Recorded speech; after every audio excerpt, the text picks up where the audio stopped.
Before we begin the program, here's a few notes. Securities offered through registered representatives of Cambridge Investment Research, Inc., a broker-dealer member FINRA, SIPC. Investment advisory services offered through Cambridge Investment Research Advisors, a registered investment advisor. TechGirl Financial and Cambridge Investment Research, Inc. are not affiliated companies. Discussions in this show should not be construed as specific recommendations or investment advice. Always consult with your investment professional before making important investment decisions. What will you do when your money works for you? Welcome to the TechGirl Financial podcast with your hosts, Victor and Kim Gaxiola. From the home office in California, here is Victor and Kim. So, Kim, we've often said that the tagline of TechGirl Financial, what will you do, is more than just a tagline. It's almost a call to action. And so today's podcast, we're actually going to unpack that because you came across this amazing article that I think it inspired you. It happens every now and then. You get inspired and then you reach out to the whole team. It's like, hey, look at this. And then we read through it and stuff. And then we want to try to match your enthusiasm. So why don't we start there? I think it's coming at the right time in our life because if you were to divide your life into thirds, you have one third maybe when you're doing all your education. And you're growing up. Growing up, yeah. And then second third, maybe figuring out this thing everybody likes to call adulting, having kids and busy family life. And then the kids go off and you're ready for your third phase, your third chapter, the third act, which is like, I'm free. Free. Kids are grown up. They don't need me 24/7. Yeah. And now we get to think about what comes next. And this is where people struggle so much. So I think that all along the what will you do was exactly that key phrase in question of, okay, you've gotten past the first two phases of that life. Now it's trying to define, what does this retirement or rewirement looks like? What am I interested in? How am I going to spend the rest of my days? Yes, that's the case. And so that's what we want to talk about today, which is fun. This episode is coming right after our prior episode where we spoke with Jerry and we talked about getting our clients to focus on what income is being provided by their portfolios. So, we can say, well, now your money is working for you. So what will you do? And so I guess the question is, you read this article, you've often thought about this. What were your conclusions? Like, what'd you come up with? Well, yeah, it really inspired me. So the author of the article, made a similarity to rugby. So I didn't know this. Rugby has 3 halves. Is that correct? Well, in reality, it has 2 halves as far as the actual sporting part of it. Oh, okay. I was thinking that's just odd math, right? Yeah. But they call the third half is what they do afterwards, and the communal part of the game, right? Yeah, golfers would call that the 19th hole. And, one thing I love about tennis is that after our matches, our competitive matches, we all bring something to eat and we all eat together and socialize. Well, it's a community. Absolutely. Right? It's a community of people who love playing tennis, or in the case of rugby, right? People love playing rugby. So how does that relate to retirement? Okay, so we're into this third half, but for my mathematical brain or the geeky me that loves charts and diagrams and everything, as I'm reading this article, it's talking about figuring out your life and what you like to do and create a pie chart around it, right? So, you look at a circle and you start thinking, if we were to diversify a portfolio, you'd have a chunk of that be your assets, your stocks, and maybe another bit might be bonds, another bit might be cash, another bit might be international, and so on and so forth. Well, we could do this with our lifestyles too. So, okay, how? How do we do that? Okay, so I started with time. Okay. And, I kind of just basically put it down. We're not retiring anytime soon. Don't worry about that. But we're in this phase where I wanted to say, okay, work is not all encompassing of all of my awake hours. And so what am I going to do when I'm not working? And I start dividing it up. There's a part of me that wants to give back and do something that makes me feel good and helps the world around me. And so I have a portion of time that I want to dedicate to giving back.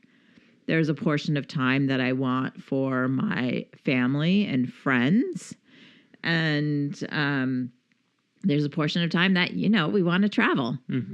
And so I started breaking this down, and I noticed it wasn't very easy, but that's okay, because at first it was very, okay, we're going to work for 50% of our hours, and then we're going to give back maybe 15% of those hours, and, family and friends are maybe 20% or what have you. But I noticed the travel bucket was funny. Because the travel bucket is what I want to pursue, but I do that while I'm spending time with my family and friends. And we also do a lot of travel while we're working. So there's some overlaps. So there is overlap in this. And so then my diagram got a little blurry because things are overlapping each other. But what I would encourage everyone to do, and this is something that we talked a little bit in our health and wealth webinar, is this whole idea of, you diversify your portfolio, but you need to diversify your activities when you go into that third half. Because if you don't have it very organized, I just liken it to my weekends. I am so very structured during the week. I know exactly when I have to go to work and when I can stop working and when I'm going to play my next game of tennis or what have you. Like my weekdays are so structured, but I fight having structure in my weekends because it's a weekend. And there is a part of me that thinks, when I retire, am I going to be like super lost? And that's why I don't want to retire, is because I feel like it's going to look like every weekend where I have all these great desires of what I want to do. And I feel like I just get a little done here and there and don't make much progress. I think the real value too of this exercise is exactly that, defining the things that you value, and we've often said, and I feel this way, is that time is a currency. And so it's more than, like you said, okay, if you've spent this time kind of evaluating your portfolio and structuring it in a certain way, and that accounts for the money, how do you account for your time, if time is money, right? And looking at how you wish to spend it. I did notice that your pie didn't have a pie for like me. I'm in there though, right? I mean, I'm part of the travel. You're in the family and friends. I am. Okay. Okay, good. I was hoping that was the case. If not, I was going to be like this little piece of, it's like the smallest piece of pizza. You're also in the work. You kind of overshadow a lot of these areas. Well, but I will say, in looking at yours, that it wouldn't be too unlike, I haven't gone through the exercise, but I don't think mine would be all that different. Maybe there'd be a little bit more in some leisure activities that I enjoy doing or would like to do more of, which would probably be like golf maybe and travel. I was all there. Yeah. Well, and I mean, giving back. We do community work. I've been active in Leadership Morgan Hill. I'm active at St. Catherine's and now at Informed Choices. And I think, and part of that is giving back as a community, as what we do as business leaders. And I remember we went through a similar exercise, but it was at the beginning of the year when we were kind of goal setting about things that valued both on the professional side, but then also on the personal side. And it was really interesting. And this is, again, we would probably encourage individuals to do this, right? Couples definitely do this, but do it individually first. as far as what you value, how you would like to spend your time. And then I think it provides a really good opportunity for a conversation to have with your spouse or with your significant other, insofar as like, what would we do, or what will we do, or what do we want to do once we're no longer working, or no longer dedicating as much time to work and spending our leisure time together. Right. And, that brings up so many good ideas, because what your perspective of what retirement may look like, and my perspective may be totally different. I mean, I really value my independence. And so just coming to a situation where, the first thing you ask is, where am I in that pie chart? It's like, you're going to be a part of this, but you're not all of it. And you have to come to some arrangement in your relationship to say, okay, we're comfortable. We know we are making a piece of pie, a slice of that pie, right, for our relationship. But if we don't have other pie slices in that chart, right, in that diagram, then maybe we're leaning too much on ourselves and not getting outside stimulation, right? I don't know about you guys if you're listening to this right now, but I'm starting to get hungry. It was like, I want a pizza, or I want a piece of pie. It was like all this talk about pies and pizzas. But you're right. You strike a good thing. And one thing that I've noticed, and we're entering into this world of empty nesters, which many of our clients are already there and some are approaching it, is this realization of going back to us just being a couple. And wanting to have our own interest. There are certain communities that I'm part of that you are not, and you're certain communities that you are. And I think it's good. It's good for the relationship to have our own interest and go out there and spend time. And then we come together. And then there's things that we have in shared interest. It's this whole tennis community that we've discovered that we're now an active part of, which has really enriched our lives. Right. And, you can break it down. I broke mine down just in general, and the categories I had was, pretty general.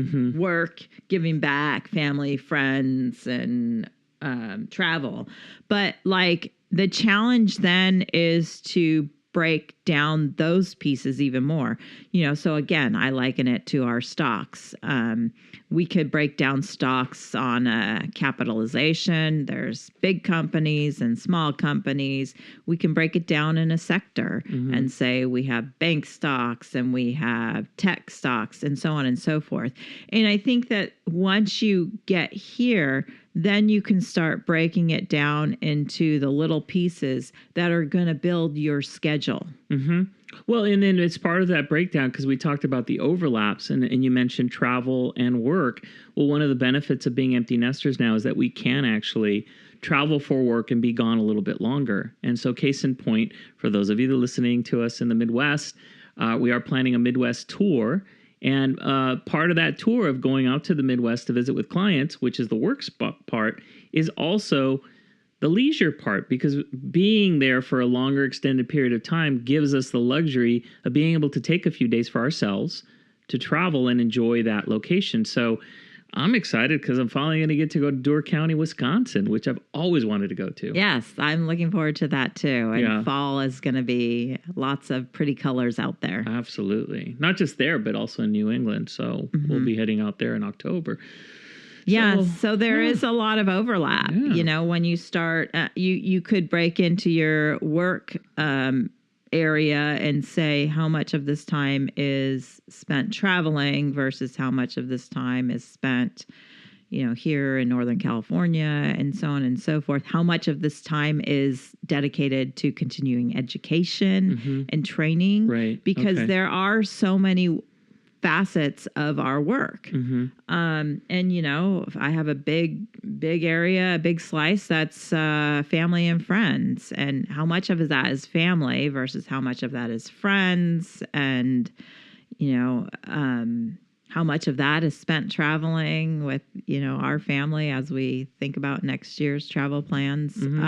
But so I just think if you start breaking it down on this level, it really is kind of fun to see where your life is going. Yeah. Well, and the other thing I think that's important too, as part of this exercise, I think it's important to be very intentional, because one thing is defining it. It's another thing of putting some sort of metric to ensure that happens. And I know that sounds really like measured, or what do you want to say, very prescriptive. But what I'm talking about that is, I remember when we went through this exercise, kind of similar exercise, and when we said, okay, we'd like to spend more time together, like just as a couple. Well, who doesn't, right? But it was then putting a specific action on it and say, we want to have like a date night once a week. Okay, now it's measured, or once every other week, or you know what I'm saying? Yeah. So it's more than just like defining it, but then what does that mean? Okay, so I want to travel. Okay, 1 trip a year, 2 trips a year, 3 trips a year, like really defining it, and then even to take it a little bit further, having a budget for that kind of thing. So this is a great exercise. So how do you think people should get started? Like, what would be the first thing? Probably draw a big circle, right? No, it's not draw a big circle. Okay. Well, we were talking about pies and pizzas. I know. Well, for me, it was easier to just, write down time and, draw a line under time and then break down.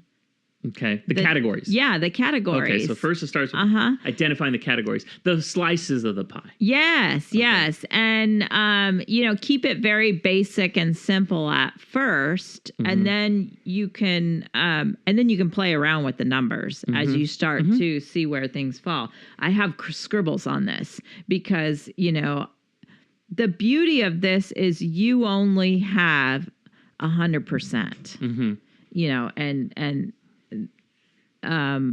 time is 24 hours a day, 7 days a week. You cannot make more time. Yeah. And so if you do a project like this, you understand that, like, if I want to spend time more with my family and friends, what am I going to not do? To do that? Because, I had family and friends at 25%, and then I brought it down to 20%. Sorry. Who got cut? Yeah, I know. Who got cut? Our entire family listening to this wants to know who got cut. Because I had another category in there that I haven't talked about, and that was physical activity. Oh, okay. And that's important to me. And, it's important to you because if I don't get that, I'm cranky and annoying to you. It's very important to me. Yes.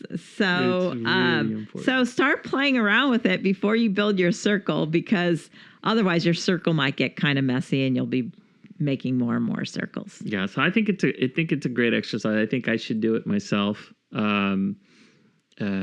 Just to see where things lie.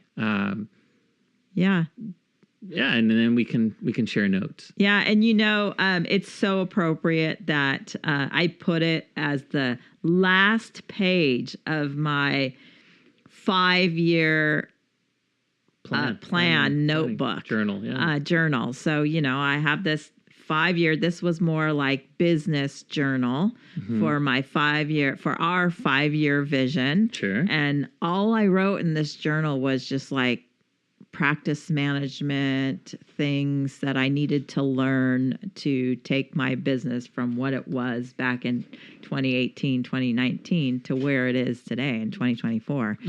And we think so much that there are so many distractions in our lives that make us move and pivot in one direction to another. And I think I'm constantly battling trying to stay focused from when it's necessary to pivot.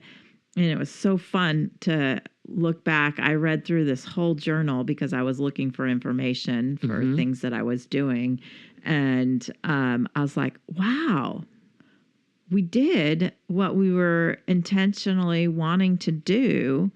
If I look at 2018, 2019, what my predictions were, they're all there, and that's where we are. So I think it's funny that I end this journal with the third half pie chart. There you go. And I'm going to have to carry this over to my new journal, which is starting now, and just, take this with me as a helpful reminder. Wow, that's good. No, it's really good. It's interesting because I'm reminded of back to my aviation roots when I first started my career. And I used to love and fascinated by when they still had in-flight magazines that you'd open up the route maps, and you'd look at the global and you'd say, oh, they fly from San Francisco to Tokyo and San Francisco to London. And you'd look at all the things, and it was always a straight line, or at least a curved line, but basically very linear. And it was always that whole idea, the shortest route between, point A and B is a straight line. But rarely is life or anything very linear. And so in this particular case, as you said, you go back to the 5 years, you had a plan, you had a destination, and you arrived at your destination, I should say. But it was never a straight line, right? It was adjustments. And much like those flights going, let's say, from San Francisco to New York, it may look like it's going on a straight line, but they're making adjustments for weather, altitude, traffic, conditions. So it's not a straight line. And that's life. Yeah. It's not a linear straight line. But the important thing is you get to your destination. Yeah. Yeah. So I know that we have a lot of clients that are in and around our age. And they are starting to become empty nest or are now empty nest. Yeah. And what I would tell you is, even when you're still working, there is a way for you to practice what your vision of life will look like in your third half. If your third half is taking out work. Yep. And so I look at today, and I'm thankful there will be a portion of my third half where there is work, but combining work and fun and all of these other things that are important to me is creating value and purpose in my life. And I think that's where people struggle the most when they retire, is how will they create value and purpose for themselves? I read a book, I can't remember what it was. It was from another financial advisor. And he started the book with, I want you to write your eulogy for when you die. I know that's very morbid. Dark. But it was like... He was a gothic type. No, but it was all about like, what do you want somebody to say and remember you for when you're gone? Yeah. And when you write that down, you realize you better be doing those things now, or nobody's going to write that eulogy about you. Yeah. I want my funeral to be standing room only. I mean, it's just like, people can't find a seat, right? That would be the goal. Yeah. That would be the goal. I actually went to a funeral that was like that. It was really impressive. Yeah. Yeah. So be intentional. Inspired. Being intentional. And I think that this pie chart and focusing on the activities will help give you more value in life. Wow. So great podcast and just talking about this. I will say this though, right? Is if you go through the exercise, the thing to keep in mind is you're defining what that third half looks like as far as what you want to do. Our job as financial professionals is to ensure you have the money to do it. Yeah, that's it. Right? And so that's how we fit into the equation. So you may want to have a very micro sliver in that pie that says working with your financial professional. Right? Yes. Yeah. Yes, I like that. It helps with the whole rest of the pie. The bigger piece of the pie. Yeah. Yeah. Well, that is definitely where we want to fit into your pie. Well, we want to fit into how well you're feeling about yourselves too. Yeah. Because we like to be all holistic. Yeah. So we'll include a copy, right? Or a link to this article, which was really inspiring to Kim. Obviously, she came back. She was so excited. Let's talk about this. I think this is a great topic for our podcast, and I'm glad that you followed through with it. So here it is. Before we stop the podcast, there's one thing I've been meaning to share with everybody, and that is that all the music that you've been listening to in this podcast, the theme song, the transitions, all of that was a commissioned work from our son Noah, who is off to San Diego State. So we wish him well, and we're so excited about what the next chapter of his life entails. But I just wanted to really throw out a shout out to Noah for the work that he's done. He's going to continue providing us with some great sounds and such. We can't wait to see what he comes up with next. Yes, I expect it to get better and better. Yeah, same here, because we're paying for it. And so we have high expectations. But anyway, as he moves on to that journey, we just want to say thank you again for listening to the podcast. As always, you can find us on all the social networks. I always encourage people that if there is a specific topic, guest, or theme that you'd like us to discuss, just send me an email at victor@techgirlfinancial.com. Also, if you want to meet with our team, we have a link in the show notes directly to schedule some time to work with our team or to have questions. I'd be really curious to get some feedback as to what you think about this concept, and whether or not you think you were going to go through this exercise. And for some of our clients that might be listening, we'd be happy to discuss this at length at our next meeting. Yeah, and we are coming up on the time of the year when we really do like to do planning meetings. Correct. And planning, you may think it's all dollars and cents, but it's not. Planning has to do with what's going on in your life too. That's so true. Much of it is that. It's always answering the question, what will you do when your money works for you? So thanks for joining us. We'll see you next time. And I challenge you to focus on your what will you do? Yeah. That's your homework assignment. Get to it. Bye. Bye. If you have questions, comments, or suggestions for future shows, please send an email to victor@techgirlfinancial.com or join the conversation on Twitter using the hashtag AskTGF. We also encourage you to follow us on the TechGirl Financial page on Facebook and connect with us on LinkedIn. Securities offered through registered representatives of Cambridge Investment Research, Inc., a broker-dealer member FINRA, SIPC. Investment advisory services offered through Cambridge Investment Research Advisors, a registered investment advisor. TechGirl Financial and Cambridge Investment Research, Inc. are not affiliated companies.